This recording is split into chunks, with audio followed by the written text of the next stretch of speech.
Hello, everybody, and welcome back to the show. This episode is brought to you by The Wellness Paradigm, a holistic health coaching company shifting the way that women understand and heal their bodies. Through bioenergetic testing, functional lab testing, and functional nutrition, we uncover what traditional approaches often overlook. So you can stop guessing, start healing, and finally feel like yourself again. No more one-size-fits-all approaches, just real answers, deep-rooted healing, and the clarity and confidence you deserve to feel incredible. It's time to shift the paradigm of women's health. Now, on to our show. Good morning, Daniela. Hi, how are you, Shannon? I'm doing great. I'm excited to have you here. Daniela is going to bring a wealth of knowledge. She is a licensed master social worker with over 27 years of experience and the owner of Bestie Life with D, or Bestie Life with Daniela, who helps busy professionals reclaim their time, energy, and peace of mind. As a speaker, trainer, author of The Balanced Breakthrough, and host of the Bestie Life with Daniela podcast, she empowers stressed out, overwhelmed individuals to ditch the guilt and build sustainable self-care into their everyday lives. Welcome. Thank you for that introduction, Shannon. Yes, well, I'm going to have you kind of take the reins and give a little bit of an intro on who you are and how you got started in this. Yeah, like you said, I've been a social worker for a long time, so clinically trained in all things mindfulness, stress management, coping skills, all of that. Also, I'm a mom, and even though my kids are older now, they're in their 20s. When they were younger, about 4 and 6 months old, I went through a divorce. So I was a working single mom trying to do it all, be it all, prove that I could handle all the things, and ended up driving myself straight into my own burnout. I wasn't practicing what I preached. I wasn't, I was irritable. I was snapping more than I wanted to. I wasn't comfortable asking for help, and found that, in that pursuit of perfection and trying to show that I could handle it all, it was too much. And so slow, simple strategies I started to implement to take back some of my time. I started a daily gratitude practice. Back then, our grocery store had free childcare, which was fantastic. I know, right? Gotta love Wegmans. And, I joined a gym that had childcare. And, it took some work to get over that mindset piece, that guilt and the stories I was telling myself, as well as to just make the time and stick with it consistently, even if it wasn't always a huge chunk of time. And then adding those small, simple practices, I found not only was I showing up better, but my kids were better. I was doing better at work. Everything was going better. And people were not only asking what I was doing, how I was doing these things, but just sending me messages, sharing with me little moments that they took for themselves because of something I said or did. And I realized I think we're all looking for that validation and permission that it's okay to take that time for ourselves, to put ourselves back on our to-do list. And that just kind of started my passion to wanting to share this with as many people as I can. Yeah, I think that's something that so many women struggle with, right? It's that guilt, right, of taking time for themselves and not realizing that this impacts so much more than just, how you Mm-hmm. feel too, right? Or look, many of our clients come in with chronic health conditions and it's like, well, you keep burning your body out, driving into the Yeah, ground. Of course, it doesn't have a lot to give. So, yeah. if somebody's maybe in this cycle, maybe they're first meeting you, they're like, hey, I'm not feeling great in my body. I'm burnt out. Maybe they don't even understand what burnout really means. How would Yeah. you kind of guide them into maybe bringing some awareness into that and then guide them through it?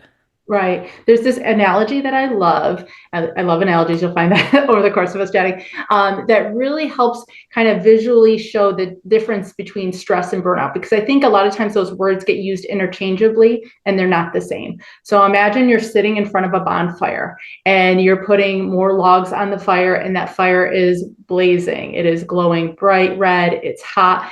And that stress is when you keep putting more logs on the fire. You keep putting more things on your plate. And it feels good at the time. It feels warm. It feels like you're productive. It feels like you're doing these good things.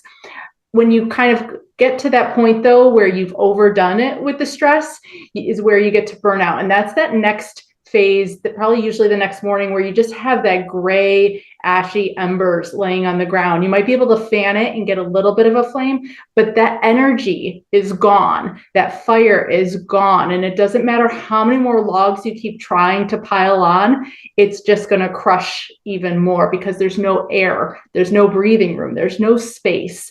in order to create the energy you need to keep going. And that's, kind of like how I like to explain the difference between stress and burnout. So you can start to see if you were handling a fire, what would you do? You might kind of give some space between the logs. You might give it some time to cool down before you tried to light it back up again. You wouldn't put as many logs on, those kind of things. So when it comes to yourself, and I love how you talk about, even your physical body, we wait until we're physically in a horrible state before we start to recognize something's wrong. And a lot of times we only go straight for that physical solution without realizing that mind-body connection, and looking at our mental fitness the same way we look at our physical fitness, and creating that same resilience in ourselves emotionally by doing these practices. And so it's not always about that instant, kind of quick fix solution. You're playing the long game. You are building strength for the long term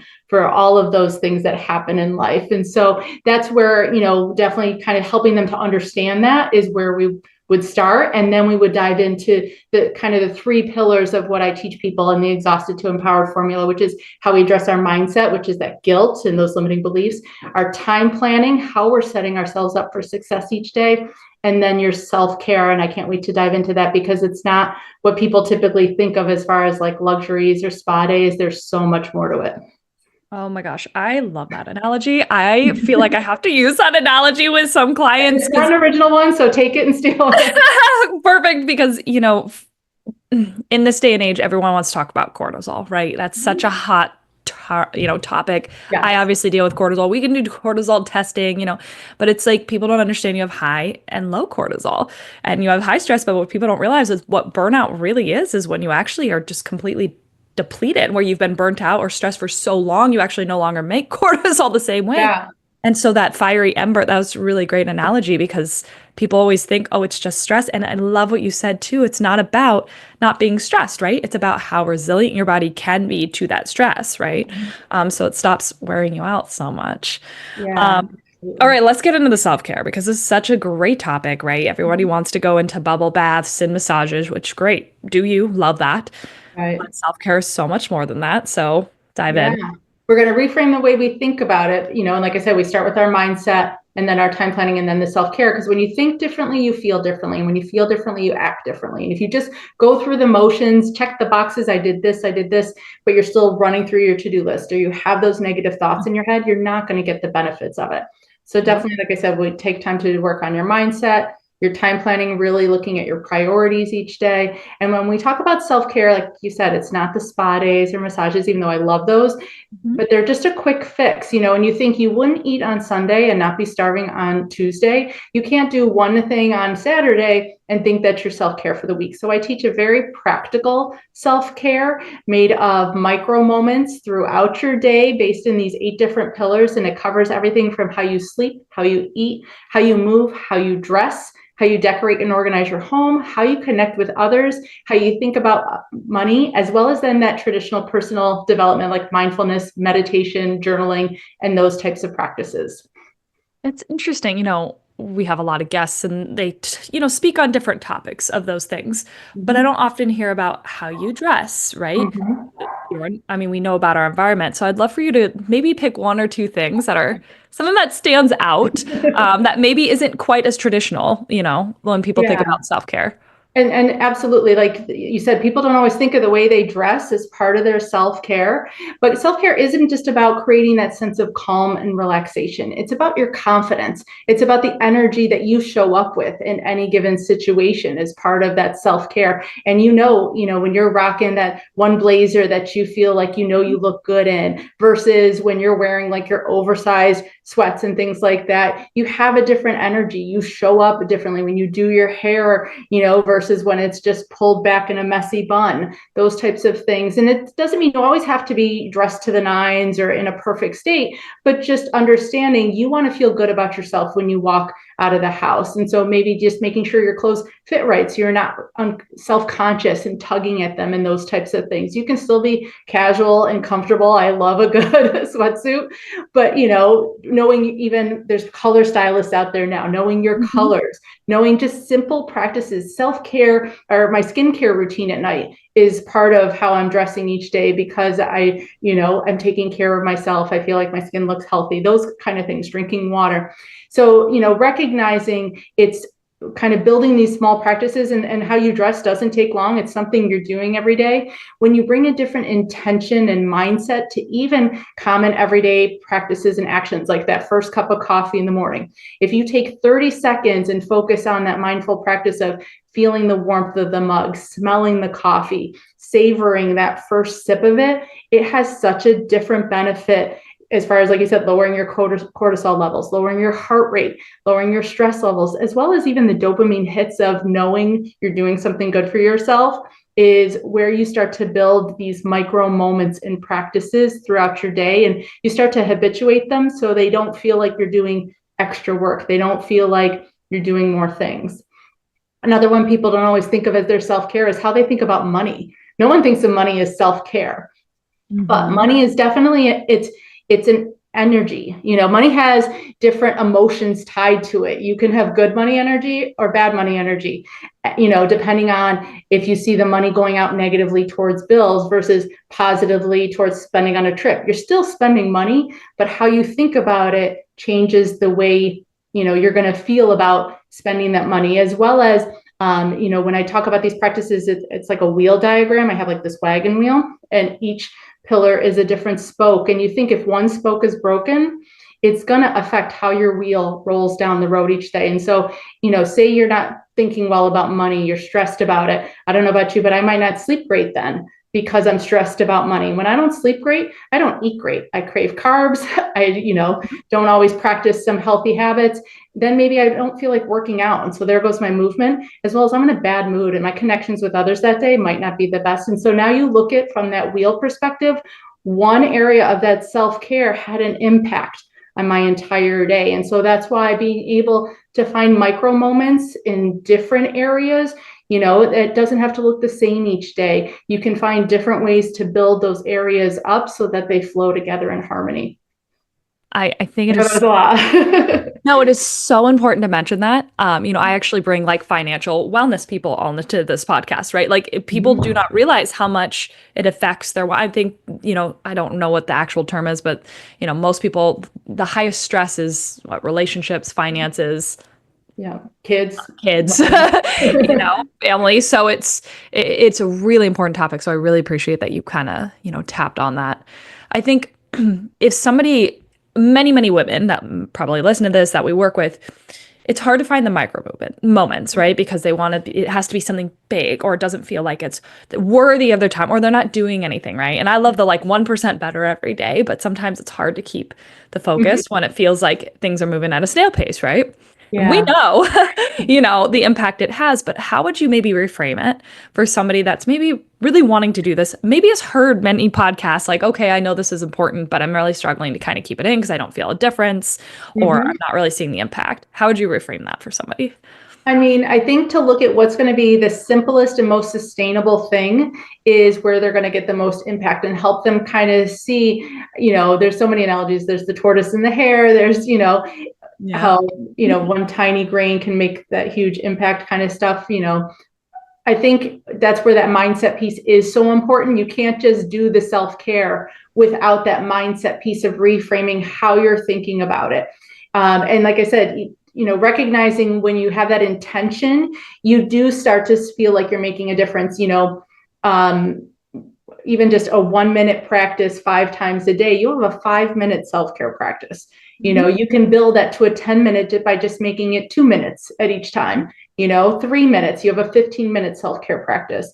And even though it can be hard to get caught up in the mental state of what we think is busy, what we think is productive, why we think resting looks lazy, those kind of things. And that's where really diving into then those stories you're telling yourselves, unpacking where that came from, even because a lot of times it's generationally kind of built into us. My family, my kids and I would joke, it's baked in.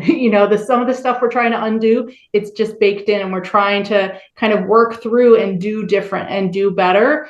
And that's where the practice comes in. A lot of these things, they're called practice, not to sound like woo and calm and relaxing. They're called practices because it takes some practice and work.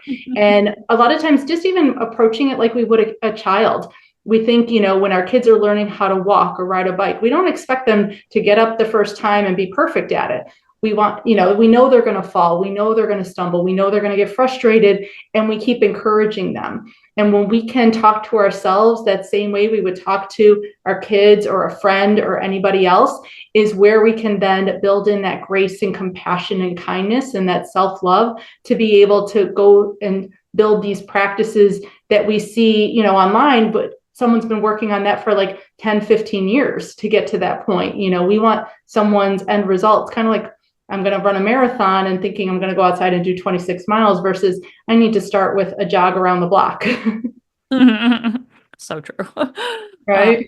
That comparison is tough, especially Yeah. nowadays, right? Social media, it makes you feel like people are further ahead, even though Oh, you have yeah. no idea what they're going through, right? Yeah, and so everyone, needs to kind of know what works best for them to be able to find what works.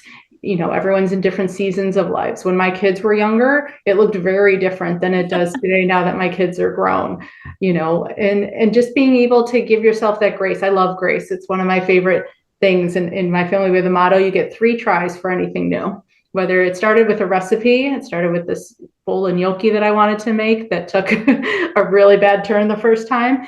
But, knowing you have those 3 tries going into it, let's go of the fear of failure because you expect it the first time. Let's go of that fear of trying something new. It allows you to take more risks. And so having that grace can be really powerful. Yeah, especially for so many women who deal with, this all or nothing. It's like, oh, I did it once, I failed. See, Yeah. it doesn't work. It doesn't work for me, Yeah. and it's like we create this story. So I like that. I like that a lot. What do you find is most impactful in your personal daily, life as far as habits, self-care? Yeah, my 2 most consistent are I start and end my day with me. So I bookend my day in that sense where my day always starts with some movement and some meditation. And sometimes it's a 10-minute yoga practice and a 5-minute meditation, because that's all the time I have. Today, I was fortunate I had time for 30 minutes of movement, and it looks different every day. There's 4-minute HIIT workouts if you're more of a high intensity person. There's so many different ways to fit in the things you want to do. And when you can see those options, it can be so freeing to know. But that's also having boundaries is the thing. So having the boundary that my day starts and ends with me, because it also ends with me. So I do my skincare, I have a hard book on my nightstand, and I read every night, whether it's 3 sentences, 3 paragraphs, 3 pages. The consistency of those 2 parts of my day is how I know that it's going to happen every single day. And I start to get those benefits just from the consistency. And like I said, it's not always that immediate, like, I feel so much better. But over time, I'm able to respond instead of react when life happens. I'm able to take that pause and take that breath.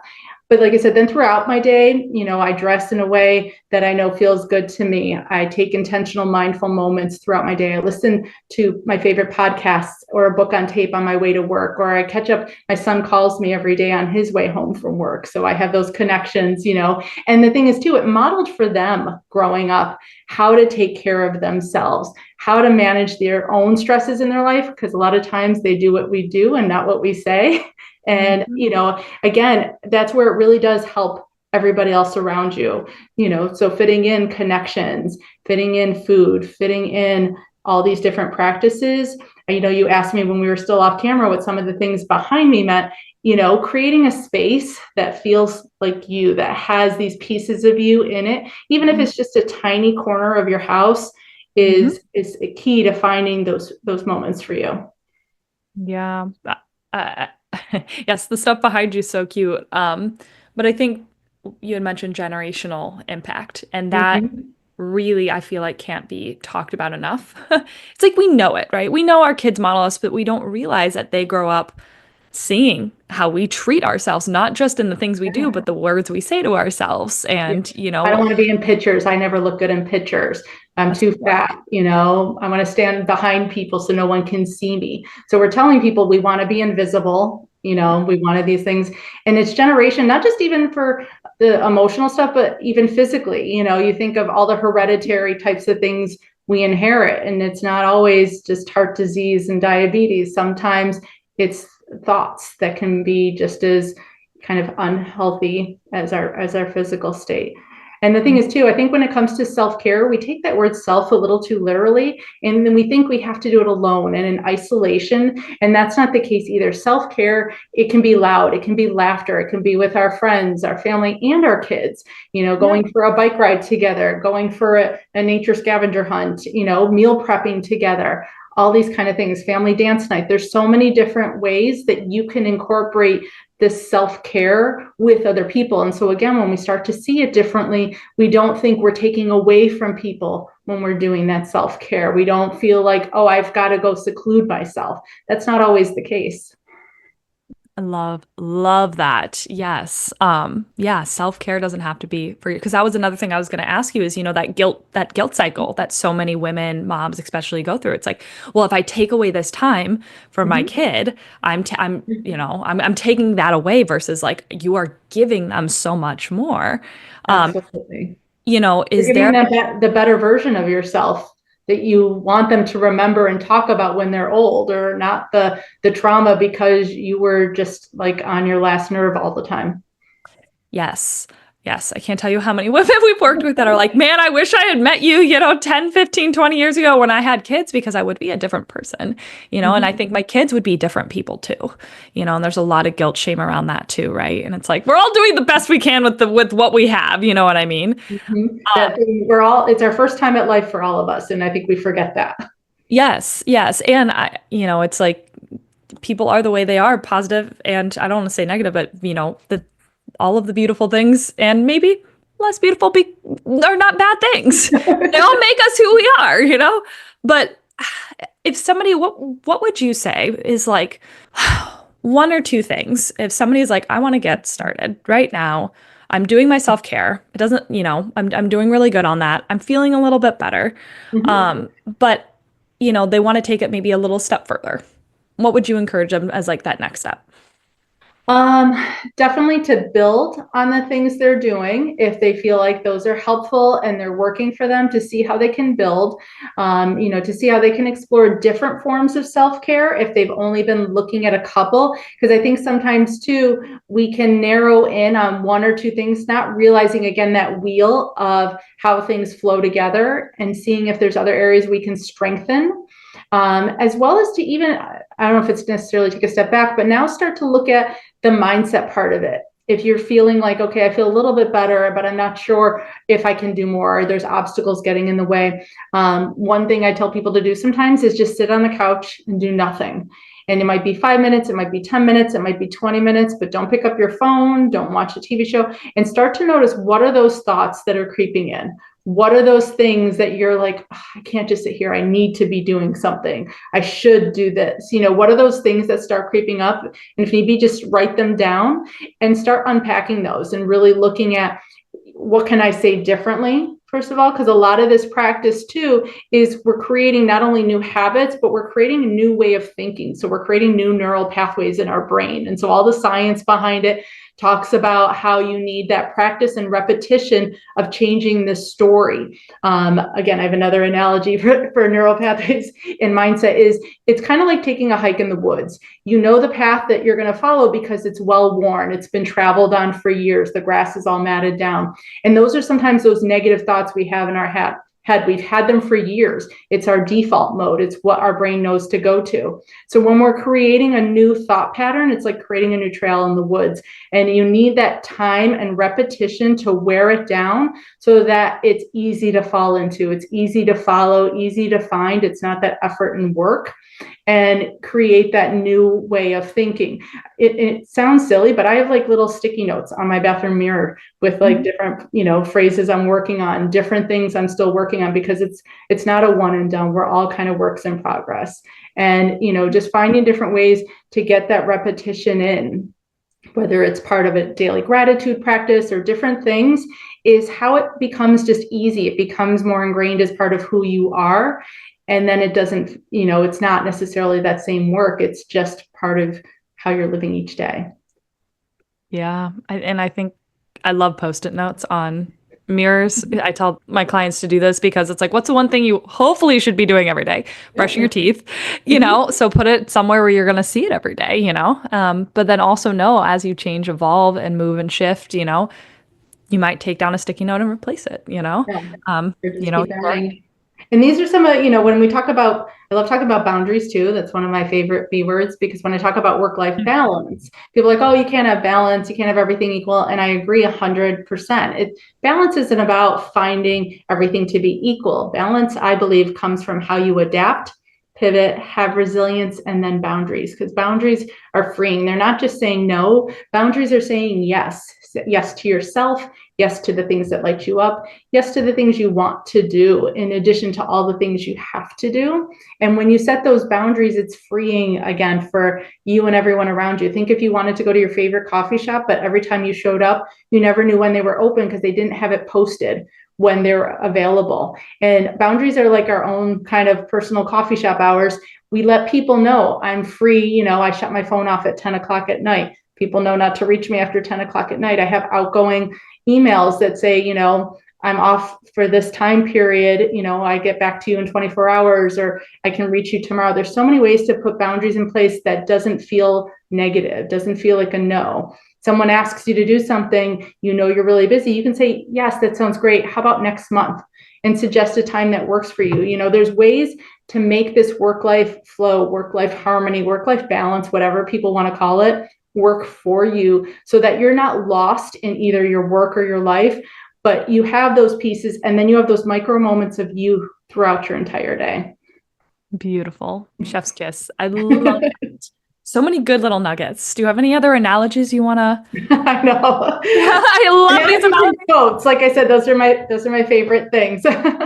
I love them though because it hits home, because people can hear the stuff all day long. And I joke with people on the podcast, all people with very similar topics. Burnout is a very, very common one. And I don't think I can bring on enough guests because everything's going to hit different for every person, and they're going to hear one thing and be like, oh, and that's what's going to stick, So I love this. Daniela, I know there are many ways to find you. Many ways to work with you or to just kind of get into your wheelhouse, your knowledge. Please let us know where people can find you. Absolutely. So I'm on social media, LinkedIn, Instagram, Facebook at Best D Life. You can email me, Daniela at bestdlife.com. My website gives you access to my podcast, my blog posts. You can order my book on there. There's tons of free resources, as well as, maybe you only want to work on time. There's a micro course. You want to work one-on-one. You can access me there. You want to bring me in to talk to your company, work with me there. I wanted to have different access points because everyone's in different places when it comes to this. If you want to do it yourself, the book is a really practical guide. It comes with a digital workbook where you can start doing these practices yourself. Listening to the podcast, hearing different people's stories is a great way, like you said, to hear yourself and find that connection and find that thing that's going to work for you. One of my free resources is the Reclaim Your Time in 10-Minute Blocks cheat sheet. It's a great way to not only find that time and give you ideas maybe on how to keep your kids busy or where to find that time, but then what to do with those 10 minutes. Because if we don't have a plan, sometimes as soon as we have free time, we scroll on our phone, we throw a load of laundry and we do something else and we're like, oh, I didn't have time for self-care today. No, we just didn't plan for it the right way. And so knowing what to do with those 10 minutes is how you can start to build that in, so there's some great free ways to find me and access me. The podcast is also on Apple, Spotify, anywhere you listen. And please, like I said, if you have questions, feel free to reach out. I love that. Thank you so much. And I love that there are different access points too, Yeah. for you to help so many people. This is wisdom that needs to be shared. Everyone's got their comfort level. So I'm there for that. Love that. Thank you so much for taking the time to be on this podcast, and definitely make sure to go follow her. If you guys found this helpful, I would love for you guys to leave a review. If you don't want to do that, that's okay too. Reach out to one of us and let us know that this was helpful. I think that lights us both up. Yeah. And other than that, we will catch you guys on the next show. Thank you so much, Daniela. Thank you.